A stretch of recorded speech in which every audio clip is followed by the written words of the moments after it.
bring in a journalist, Daphne Barak, who, of course, has interviewed Ghislaine Maxwell in the past right here on TalkTV. Daphne, good to see you again. Thank you so much for joining us. I'm still processing the horrific story about this woman that her cancer spread. God help us. Oh, man. Yeah, it's awful. Absolutely dreadful. And I'm afraid she's not alone. Let's talk about Ghislaine, because the case comes up in New York this week. What do you think will happen? What chance does she have, if any, of convincing a judge that something wasn't right? Well, I think John touched the narrow with also PR. There's a PR aspect. The society is not ready to look at it differently, and maybe will never. But I think we are making a bit too much about the optics. The appeal, of course, it's our only hope. Whenever she talked to me, and the interviews where we interviewed her 4 times in jail, it was always like about when my appeal is coming. When my appeal is coming, I'm looking forward to the appeal. I mean, that's what really has been keeping her in jail, which is a terrible jail in Florida until this moment. But the hearing today, I just spoke to one of her attorneys, Leah Safian, yesterday. It's only like a short hearing. Ghislaine was not there. She, of course, is an inmate in Florida. So it was just a technical thing. As for her lawyers, they feel that they have a very strong case. It's technical. They never dispute the charges. They just dispute 2 things. A is that there was an agreement in 2008 with Jeffrey Epstein's lawyers that basically protected his associates, quote unquote, and Ghislaine is supposed to be protected by it. But the prosecution is saying, I'm sorry, this agreement was only about Florida, not about New York, right? So it's a matter of interpretation.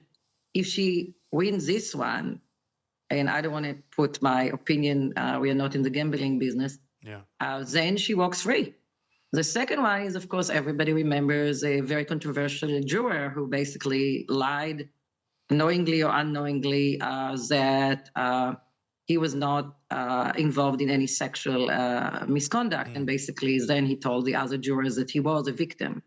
And he actually did say that he influenced the other jurors. And if she wins this one, that means it's a mistrial. Basically, it's another trial, which I'm with John, but I'm with John. I don't see, of course, we are supposed to be all impartial as journalists, as judges, right? But I don't see clearly any judge in America who would do that unless he or she are ready to retire. So, and I think our attorneys, I do know Leah Safian and Arthur Aidala and I have been talking. Arthur, by the way, got this victory for my friend Alan Dershowitz regarding this case, that he got a sort of an apology.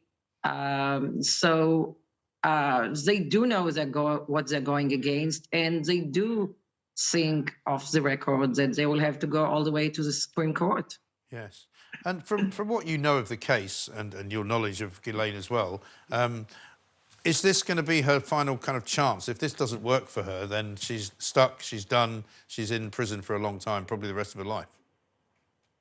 Well, if this doesn't work, I think any side, it's clear, will go to the Supreme Court. So it's not ending here, right? So we're giving it another few months.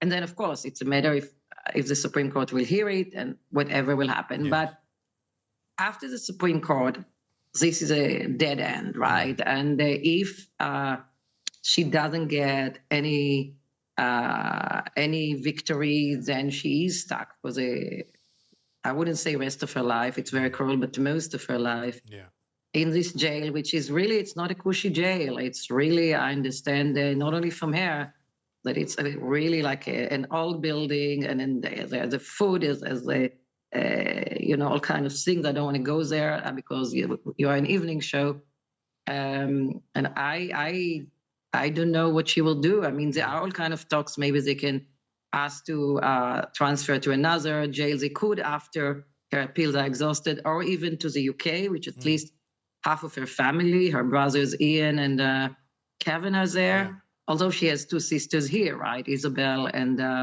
I forgot the other name.